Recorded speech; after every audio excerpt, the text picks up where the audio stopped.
Dienā tiek pausts padomju varas viedoklis, aizplīvorojot to tautai pieņemamākā veidā ar tādu nacionālu patriotisku piegājuši. Otrs piemērs - televīzija. Tik populārs raidījums kā Labvakar.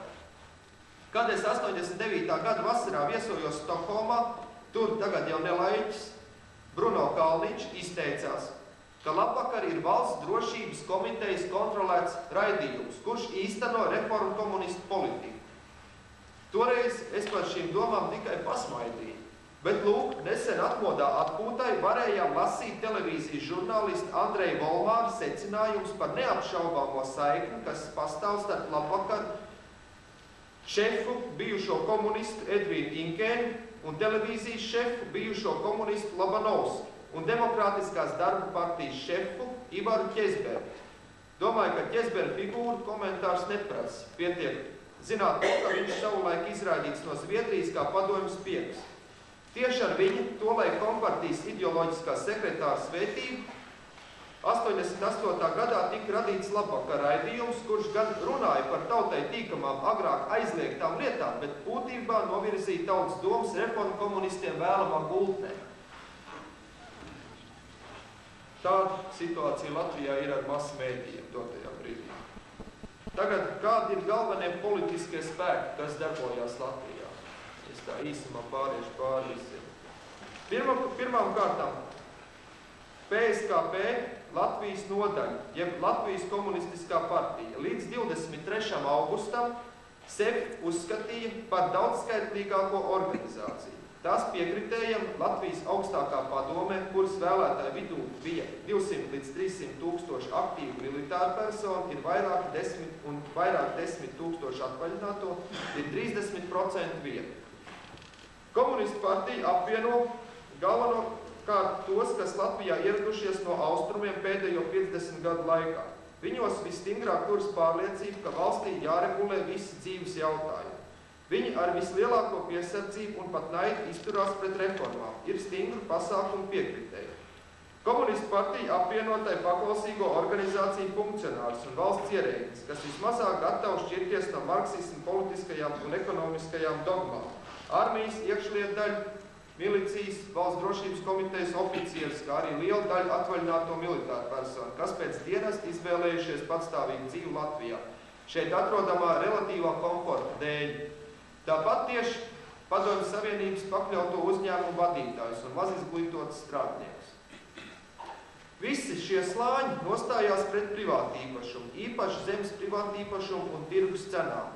Viņu radikālākā daļa pieļauj valsts īpašumu nomu, kooperāciju, ierobežot privatizāciju, ja tās gaitā veidotos akciju sabiedrības ar valsts uzņēmumu pašreizējās vadības un kompartijas biedru un tās sabiedroto dominējošu lomu.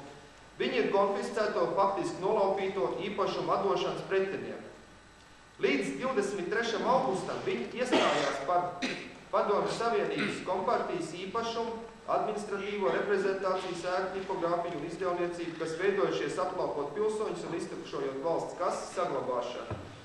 Par PSKP salaupīto līdzekļu izlietošanu valsts īpašumu privatizācijā. PSKP apvieno arī tos, kas baidās no armijas samazināšanas, valsts represīvo funkciju sašaurināšanas. Nopietni problēmu pašreiz rada tas, kāpēc 23. augusta šai organizācijai formāli ir atņemta daļa īpašumu un liek iespēju darboties legāli. Tagad bez formālas vadības palikušās kompartijas un valsts drošības komitejas struktūras ir nogājušas pagrīdē un neapšaubām uzsāktas nelegāla darbība, atbalstu saņemot no Latvijā dislocētās padomju armijas. Arestējot vienu pašu kompartijas vadītāju Latvijā, Alfredu Rubiku, būtu naivi cerēt, ka šī organizācija savu darbību pārtrauks. Visiem zinām patiesību, ievainots plēsoņi ir daudz bīstamāks par veselu un labi pēduši. Un pats būtiskākais, ja tik tiešām šiem cilvēkiem zudīs visas cerības, ka Padomju Savienība tiks saglabāta, viņi darīs visu iespējamo, lai Latvijā saglabātu sev vēlamu režīmu. Un Latvijā viņiem būs lielāka panākuma nekā Krievijā, jo, kā jau teicu, komunistu procents pie mums Latvijā ir augstāks nekā Krievijā. Tik tālu par reakcionāriem spēkiem, kuriem augstākā padomē pieder trešā daļa balsu. Pārējie 65 līdz 70% vietu augstākajā padomē pieder Tautas frontes frakcijai un to atbalstošajiem neatkarīgajiem deputātiem. Tās iekšienē veidojās 3 grupējumi. Viskreisākais no tiem ir Latvijas Demokrātiskā darba partija, kas nav jauna partija, bet no kompartijas Latvijas nodaļas atšķēlusies daļa, kas atteikusies no komunistiskās simbolikas un dogmātikas. Latvijā Demokrātisko darba partiju tautā sauc par Tusta partiju vai vienkārši par reformu komunistiem. Tā apvieno daudzus kompartijas Latvijas organizācijas centrālās komitejas agrāko gadu, melnā darba darītājus, daļu valsts aparāta ierēģus, kompartijas un valsts birokrātijas provinces aparāta lielāko daļu, kolhos un valsts lielsaimniecību vadītājus un speciālistus, daļu indulģentus un augstskolu pasniedzējus, kas agrāk sludināja komunistu idejas. Šī partija orientējas it kā uz sociāldemokrātiskas ievieres sabiedrību ar valsts spēcīgu iejaukšanos ekonomikā, regulējumu un ierobežotu tirgu un plašām sociālām programmām, neskatoties uz pastāvošo nabadzību. Demokrātiskās darba partijas nostājas pret zemnieku saimniecību ātru veidošanu un konfiscēto īpašumu pilnīgu atdošanu to likumīgajiem īpašniekiem, bet aizstāv nelikumīgi atsavināto īpašumu lietotājus, kolhozniekus, visus, kas pieraduši pie socialistiskās bezsaimnieku sistēmas. Atzīst tādu privatizāciju, kas vēl ilgi nodrošinātu Latvijas valsts īpašumu dominēšanu agrākā PSRS valsts īpašumu vietā. Ar Demokrātisko darba partiju cieši saistītas citas organizācijas. Latvijas lauksaimnieku savienība, kas izteica lauku lielsaimniecību vadītāju, kolhozu priekšsēdētāju un valsts agrorūpnieciskā kompleksa intereses. Tad vēl Brīvo arotbiedrību savienība ir nosaukumu mainījusi ar valsti un kompartiju agrāk pilnībā sauklusī arotbiedrību, kas bremzē no valsts un uzņēmumu administrācijas neatkarīgu arotorganizāciju veidošanos.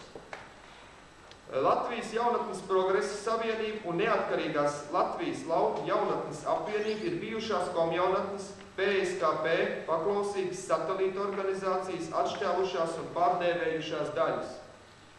Lūk, šīs organizācijas Tautas frontes frakcijā augstākā padomē pārstāv to latviešu tautas daļu, kura ir iedzīvojusies padomju varas labumos un zaļi dzīvojusi visus okupācijas gadus, un tagad vēlas saglabāt savas privilēģijas arī neatkarīgā valstī. Otrs Tautas frontes grupējums ir tās centrs, kas apvieno galvenokārt tos Tautas frontes biedrus, kas nav citu organizāciju sastāvā. Aiz grupas muguras stāv bijušie sīkie kompartijas funkcionāri, inteliģenci, mazāk strādnieku un zemnieku. Tā atbalsta pakāpenisku privatizāciju, daļēji īpašumu atdošanu likumīgajiem īpašniekiem. Šis grupējums pārstāv bijušos padomju varas līdzskrējējus un netiešus atbalstītājus, tos, kuriem praktiski vienalga kāda valdīšana, kad tikai ir ko ēst un mugurā vilkt. Trešo grupu veido Latvijas Nacionālās neatkarības kustības deputāti, kuru lielākā daļa ir arī Tautas frontes biedri, kā arī neliela daļa Tautas frontes deputāti. Daudzos punktos grupa tuvinās Tautas frontes centra pozīcijai, bet ir konsekventāk likumīgo, bet konfiscēto īpašumu atdošanas jautājumā. Daudzās sīkās partijas, kurām augstākā padomē ir maz ietekmi, tuvinās vai no Tautas frontes vai Nacionālās neatkarības kustības pozīcija, turklāt dažādos jautājumos dažādā mērā. Ja Latvijas augstākā padome tiks atzīta par Latvijas likumīgo varu, kaut vai par likumīgu pagaidu varu, ejot no informācijas biroja atvēršanas uz pilnu diplomātisko attiecību nodibināšanu, tad agri vai vēl notiks Latvijas Republikas Saeimas vēlēšanas, kur vēlētāju loku izlems tieši augstākā padome. Pilsoņu kongress un Latvijas komiteja to cenšas nepieļaut, jo tad var sagaidīt, ka vēlēšanās tiks pielaist Latvijas Republikas pilsoņi un to pēcnācēji, kā arī visi Latvijā iebraukušie PSRS pilsoņi, nosakot tiem nelielu dzīvošanas cenus Latvijā, kāds 5 vai 10 gadus. Tā ievēlēta Saeima sastāvu ziņā būs līdzīgi tagadējai augstākai padomei, jo vēlētāji būs vien un tie paši. Vairāk kā trešdaļa deputāti būs bijušie PSRS pilsoņi, neizbēgam, ka tiks pieņemts pilsonības likums, ar kur tiem PSRS pilsoņiem, kas vēlējuši Saeimu, piešķirs Latvijas pilsonību. Bet pārējie to saņems pakāpeniski tuvāko 5 līdz 10 gadu laikā. Nav taču iespējams, ka parlamentā turpinātu atrasties citas valsts pilsoņi, vai arī, ka šiem deputātiem pilsonību piešķir, bet viņu vēlētājiem ne. Ka tas notiks, liecina gan augstākās padomas vadītāji daudzkārtējie izteikumi par labu pilsonības nulles likumam, kā arī Tautas frontes frakcijas sagatavotais projekts, kas paredz Latvijas Republikas patstāvīgā iedzīvotāja statusa piešķiršanu praktiski visiem PSRS pilsoņiem Latvijā. Tas būtu pakāpiens uz Latvijas pilsonības piešķiršanu tiem. Šīs prognozes apstiprina arī tikko no Latvijas saņemtās ziņas, ka augstākā padoma tieši tagad intensīvi sāk risināt šo pilsonības piešķiršanas jautājumu. Šādi ievēlēts Saeima pēc savu politiskā sastāvu būtu visai tuvu pašreizējai augstākai padomei, iespējams tikai ar nelielu nobīdu uz labo pusi, un tādēļ arī par tās likumdošanas politikas modeli var aplūkot tagadējās augstākās padomas darbību. Bet par varbūtējo ministru kabineta sastāvu un politiku var spriest no pašreizējās ministru padomas. Ministriju un valsts departamentu skaits ir lielāks nekā solīts. Turklāt no ekonomikas reformēšanas viedokļu vissvarīgāko iestāžu ekonomikas, finanses, rūpniecības, lauksaimniecības, ministriju un īpašumu konversijas departamentu priekšgalā atrodas cilvēki, kas ieņem aptuveni tos pašus amatus pilnīgas centralizētas plānošanas apstākļos. Ja viņi ir gatavi veicināt privatizāciju, tad tikai tādēļ, lai akciju kontrolu paketi nonāktu socialistiskās saimniekošanas vadītāju rokās. Vadība galveno uzmanību velk nevis ražotāju iniciatīvas atraisīšanai un privātu uzņēmēju darbības atvieglināšanai, bet jau tā pieticīgāk koproduktu pārdalīšanai, pārdalīšanas pasākumiem, dažādu talonu ieviešanu un tam līdzīgas lietas. Pastiprinās nolīdzināšanās tendences darba algu jautājumos visās nozarēs, kurās to maksā no valsts budžeta. Noteikti augsti nodokļi. Liels ir to kopskaits, pavisam 15. Un gandrīz viss tiek iekasēti tieši valsts budžetā.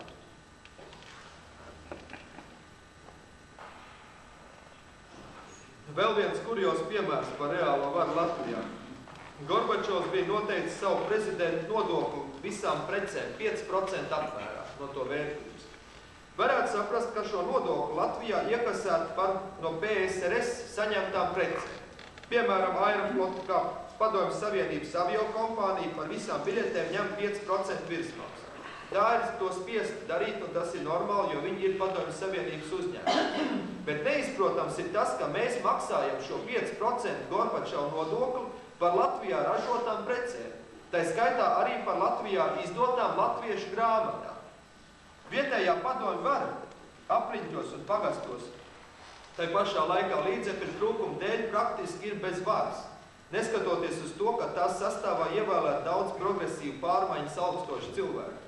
Līdz ar to valsts turpina pildīt plašas sadals un pārdals funkcijas, kas birokrātijai saglabā ļoti lielu lomu visos jautājumos un bremzē visas pilsoniskās sabiedrības atzīšanu. Var prognozēt, ka konfiscēto īpašumu atdošana būs tikai daļēji, izvirzot tai, piemēram, tāds nosacījums kā gatavība pašam apsaimniekot savu zemi, un tā vēršoties pret nopu un algotu darbspēku izmantošanu privātas saimniecībās. Jau pieņemtajā valdības programmā privatizācija iecerēta kā nesteidzīgs process, mazākā daļa no valsts īpašumu 5 gados. Šāda politika ir neizbēgams kompromiss starp augstākās padomas Tautas frontes frakciju un Padomjas Savienības iekarojumu aizstāvošo mazāko frakciju. Ja Saeimas vēlēšanas organizēs augstākā padoma, tad arī nākošajā parlamentā galvenā cīņa notiks starp bijušo Tautas frontes bloku un tam pretī stāvošo bijušo kompartijas bloku, no kuriem tad jau būs citi nosaukumi. Pēdējais lielā mērā pārstāvēs jaunas federācijas un Krievijas politiskās, ekonomiskās un strateģiskās intereses Latvijā. Tā interesēs ir Padomjas Savienības vai iespējamās jaunās federācijas ieroču klātbūtnes iespējama pilnīgāka saglabāšana Latvijā, kā arī Padomjas Savienības vai, protams, jaunās federācijas faktiskas kontrolas saglabāšana pār Latvijas ekonomiku, izmantojot citas fórumus, akciju sabiedrības, kopu uzņēmumus un tam līdzīgi. Mazāko frakcija apelēs pie starptautiskās domas, lai panāktu 2 valsts valodu noteikšanu Latvijā, kas nozīmēs pašreizējo krievu valodas pozīciju saglabāšanu. Jo reāli, lai arī ir pieņemts valoda Latvijas, tomēr krievu valoda Latvijā īpaši lielajās pilsētās dominē joprojām. Nepieciešamība pretī stāvēt šai Padomju Savienības interešu frakcijai novedīs pie tā, ka tiks bremzēta Tautas frontes bloka tālāk sadalīšanās frakcijās atbilstoši dažādo sociālo slāņu interesēm. Tā rezultātā arī frakcijā noteicošs stāvoklis saglabās reformu komunisti un citi kreisie spēki. Tāda Saeimas darbība lielā mērā kļūs nevis par Latvijas pilsoņu interešu aizstāvēšanas, bet gan par Latvijas un Padomju Savienības vai Jeļcina pilnīgas uzvaras gadījumā Krievijas interešu saskaņošanas vietu. Jebkuras Latvijas un Krievijas sarunas Latvijai būs ārkārtīgi neizdevīgas, jo Krievijas pārstāvji faktiski sēdēs galvu abās pusēs. Tādējādi Krievijas ietekme būs spēcīga arī Latvijas ārpolitiskajā darbībā, slēdzot līgumus ar trešajām valstīm, un Latvija nebūs neitrāla zeme, uz kādu var būt cer rietumu. Valdība visticamāk atradīsies Demokrātiskās darba partijas un pašreizējā Tautas frontes centra rokās. Otrs variants ir faktiski sašķelšanās Tautas frontes blokās starp reformu komunistiem un Tautas frontes kreisāko daļu no vienas puses un Nacionālās neatkarības puses un Tautas frontes labējāko daļu no otras puses, kas pieļauj varbūtību, ka valdība veidot Demokrātiskās darba partijas un bijušās kompartijas elastīgākās daļas vairākums. Tādā gadījumā valdības ievirs būtu vēl kreisāk. Jebkurā gadījumā jārēķinās ar nestabilām attiecībām Saeimā, kur tipiski aina būs nesaskaņot likumdošanas aktu pieņemšanu, sēžu atstāšanu, lai izjauktu pretējai pusē iespēju pieņemt kādu lēmumu. Zinot pašreizējo praksi, var paredzēt, ka valdības rīcība nevienmēr atbildīs esošajiem likumiem. Policijā, bijušajā milicijā, tiesā, prokuratūrā, iepriekš minētā pilsonības risinājuma gadījumā saglabāsies bijušo PSRS pilsoņu iebraucēju no austrumiem skaitliskais pārsvars. Bet līdz ar to dominēs socialistiskās likumības izpratne, zemes respekts pret privāto īpašumu un faktiska negatavība to aizstāvēt. Šāda valdība nespēs ilgstoši baudīt latviešu un 18. gada Latvijas Republikas pilsoņu atbalstu, jo viņu konfiscēto īpašumu pilnīgi atgriešana kļūs neiespējama, bet sākotnējie trešās atmodas pamatmērķi, latviešu valodas lomas atjaunošana un nācijas izdzīvošanas nodrošināšana netiks realizēta. Tas veicinās ārpus parlamentāro opozīciju no Latvijas Republikas politisko partiju un Latviešu nacionālo organizāciju puses. Vismaz dažas no tām šāda veida Saeimas vēlēšanās nepiedalīsies, jo neuzskata augstāko padomu par tiesīgu šo jautājumu lemt. Lūk, šādu Baltslāvu republiku mēs varam iegūt, turpinot iet Tautas frontes nosprausto padomu varas legalizācijas ceļu.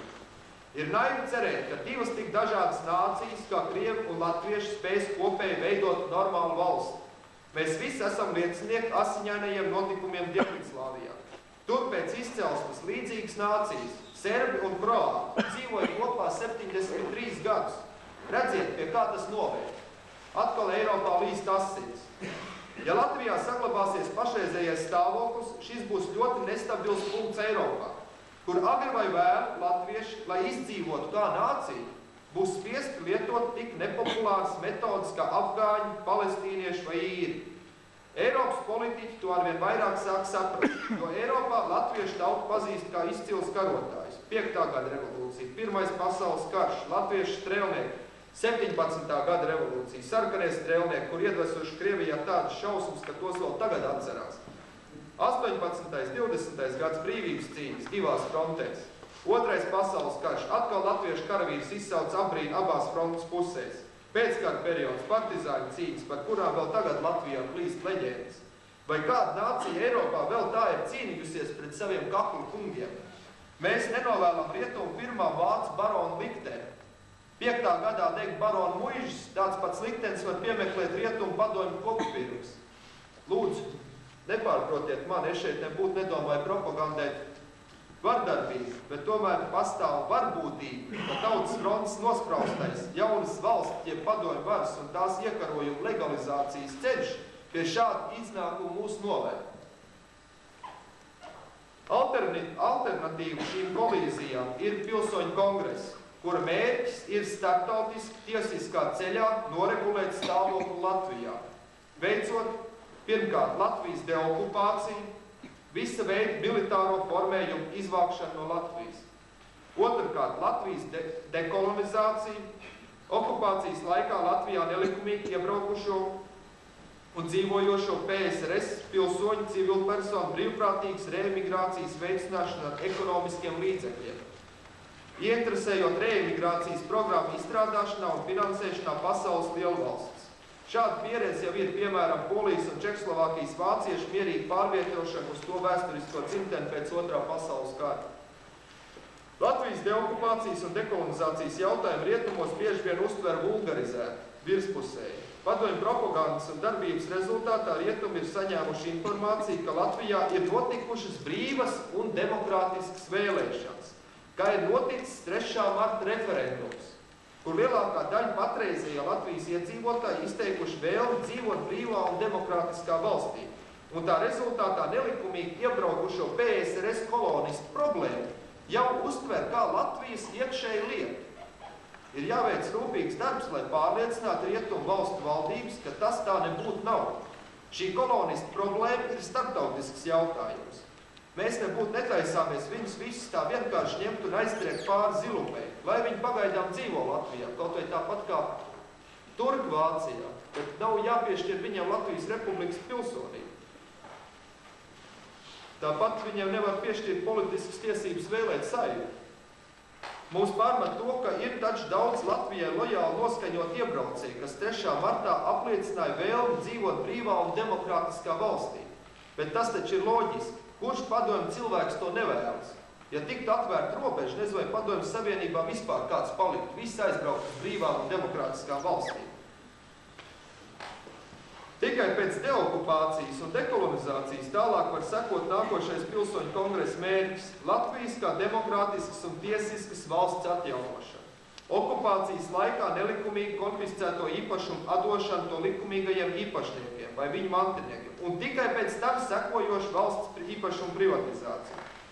Pilsoņu kongress vēlas Latvijas Saeimas vēlēšanas organizēt tikai pēc deokupācijas, kad vara būs Latvijas Republikas pilsoņu rokās. Vēlēšanās, protams, varēs piedalīties tikai Latvijas Republikas pilsoņi. Tikai Latvijas Republikas likumīgais parlaments Saeima pēc tam varēs lemt par Latvijas konstitūcijas jeb satversmes grozīšanu. To tagad vēlas darīt augstākā padome. Par citu valstu pilsoņu uzņemšanu Latvijas pilsonībā. Arī to vēlas tagad darīt augstākā padome, bet to mēs cenšamies nepieļaut. Par politisku līgumu slēgšanu ar Krieviju un citām valstīm, par Latvijas iekļaušanu valstu savienībās. Pilsoņu kongress izbeigs savu darbību ar Latvijas likumīgā parlamenta Saeimas ievēlēšanu. Pašreizējā posmā pilsoņu kongress spiests galveno vērību veltīt 18. gada Latvijas Republikas starptautiski tiesiskā statusa saglabāšanai un jaunās 4. māja padomu Republikas konstituēšanās nepieļaušanai. Šeit vairāk ir jautājums tieši par to, ka mēs cenšamies panākt, lai netiek starptautiski par likumīgi atzīt šī te pagaidu valdību Latvijā. Pagaidām kaut arī ar grūtībām pilsoņu kongresa šo uzdevumu ir izpildījis. Pilsoņu kongresa kā pārējais laika parlaments pusotra gada laikā ir pieņēmis daudzas pārējais posmu reglamentējošas dokumentus. Minējuši svarīgākos no tiem lēmumu par likumīgās valsts varas atjaunošanu, par Latvijas Republikas likumu par pavalstsniecību un likumu par ārvalstnieku ieceļošanu piemērošanu okupācijas apstākļos, par īpašumu konversijas pamatprincipiem, lēmumu par privatizāciju, par uzņēmēju darbību, par zemes reformu. Turklāt vēl pilsoņu kongress ir parakstījis savstarpējas atzīšanas protokols un sadarbības līgums ar Igaunijas un Grūzijas pilsoņu kongresiem. Un ir nodibinājis vēl daudz citas starptautiskas kontaktus. Par visām pilsoņu kongresa aktivitātēm un pieņemtajiem lēmumiem regulāri ir informēts Latvijas diplomatiskās pārstāvniecības Londonā un Vašingtonā. Tāpat Pasaules Brīvo Latviešu apvienība. Ilgu laiku mēs naivi ticējām, ka Pasaules Brīvo Latviešu apvienības vadība informāciju par pilsoņu kongresu regulāri dara zinām visai trimdai. Kad es pagājušā gada decembrī viesojos Vācijā, iegriezos arī PBLA informācijas birojā Minsterē. Tā toreizējais darbinieks Jānis Ritens man pārsteidz jau ar savu pirmo jautājumu. Kā Latvijā jūtas mūsu parlaments un valdība? Tālākā sarunā tā arī apstiprinājās mūsu aizdomas, ka Pasaules Brīvo Latviešu apvienības informācijas birojas par tiem piešķirtajiem aptuveni $50,000 gadā veids nevis trimdas organizācija regulāru un objektīvu informēšanu par norisēm Latvijā, bet gan šauri specifisku uz padomju varu orientētu politisku darbību. Pašlaik Riteņkungs jau gandrīz legāli ir pārgājis padomju varas kalpībā un strādā Baltijas informācijas birojā Kopenhāgenā, kurš kopā ar tā saucamajiem Latvijas Republikas informācijas birojiem Briselē un Stokholmā ir iekļaujušies arī trimdas organizācija informācijas biroja tīklā visā pasaulē. Ja iepriekš viss šis biroja tīkls noklusēja informāciju par pilsoņu kongresa darbību, tad pēdējā laikā tas nodarbojas ar klaju trimdas un rietumu sabiedrības dezinformāciju. Viens piemērs. Tagad šajā informācijas birojā Minsterē strādā izbijis komjaunietis no Latvijas Universitātes Juris Lorents. Lūk, ko viņš visiem pasaules informācijas birojiem ir nosūtījis 25. augustā. Lūk, PBLA informācijas biroja veidlapa visiem informācijas birojiem Juris Lorents. Sveiki! Pilsoņu kongresa esot šodien izdevusi komunikē, kurā aicina neatzīt Latvijas Republiku. Komentārs šķiet liek Lorents. Šāds dokuments viens pats bez nekādiem citiem komentāriem tika izsūtīts visiem informācijas birojiem. Lorents bija saņēmis no mums šo te dokumentu, kur normālā situācijā viņam vajadzēja aizsūtīt tālāk. Un šajā dokumentā ir teikt šādu vārdu. Aicinām pasaules valstis un valdības starptautiski atzīt tikai tādu Latvijas parlamentu un valdību, ko būs izveidojuši likumīgie Latvijas Republikas pilsoņi, saskaņā ar Latvijas Republikas likumdošanu pēc Latvijas pilnīgas deokupācijas. To viņš iebāž atvilknē un tālāk aizsūta papīru, ka Latvijas pilsoņu kongress ir pieņēmis lēmumu neatzīt Latvijas neatkarību. Ja? Tur, man liekas, tiešām komentāri šķiet lieti. Bet nu jāatgriežas atpakaļ Latvijā. Pilsoņu kongresa pirmās sesijas lēmumu un augstākās padomas neatkarības deklarācija radīja politisku pamatu ap institūciju sadarbībai. Bet attaisnojās prognozes, ka padomju varas, neatkarīgi no tās personāla sastāv, pašsaglabāšanās instinkts ir spēcīgāks par vēlēšanos konsekventi atjaunot Latvijas Republiku. Ieliekot šajā vecajā birokrātiskajā padomju sistēmā savus cilvēkus, mēs esam to tikai atjaunojuši un nostiprinājuši. Tāpat kā jebkurā mehānismā, nomainot vecās nodilušās detaļas pret jaunāku, tās atsāk ar spārku savas vecās funkcijas, bet nespēja veikt kaut ko jaunu. To uzskatām varam redzēt gan augstākās, gan vietējo padomju līmenī. Pilsoņu kongresa un Latvijas komiteja 8 reizes ir aicinājuši augstāko padomu uz konstruktīvu sadarbību Latvijas Republikas atjaunošanā. 91. gada 13. janvārī pat tika parakstīts kopējs protokols par darbības saskaņošanu. Dažas dienas vēlāk augstākā padoma šo vienošanos lauza, parakstot līgumu ar Krieviju. Pilsoņu kongress šim lēmumam uzlika veto, jo tajā Krievijas pilsoņiem Latvijā tika garantētas vienlīdzīgas politiskās tiesības ar Latvijas Republikas pilsoņiem. Tāpat tika garantētas tiesības visiem iebraucējiem Latvijā iegūt Latvijas pilsoni. Lai būtu iespējama sadarbība, pilsoņu kongresa no augstākās padomas prasa tikai dažas konkrētas lietas, kuras es jums nosaucu. Pirmkārt, apturēt LPSR konstitūcijas darbību Latvijā un atjaunot Latvijas Republikas satversmes darbību. Tas formāli it kā ir izdarīts, bet satversmes darbība pilnībā nav atjaunota, deklaratīvi ir atjaunota tikai daži satversmes pamatprincipi. Otrais. Atzīt Latvijas Republikas pilsonību un atjaunot Latvijas Republikas pilsoņu institūtu, kas ir izdot visiem pilsonības dokumentus, vai arī atzīt par likumīgiem tos pilsonības dokumentus, kurus izsniedz Latvijas komiteja. Trešais.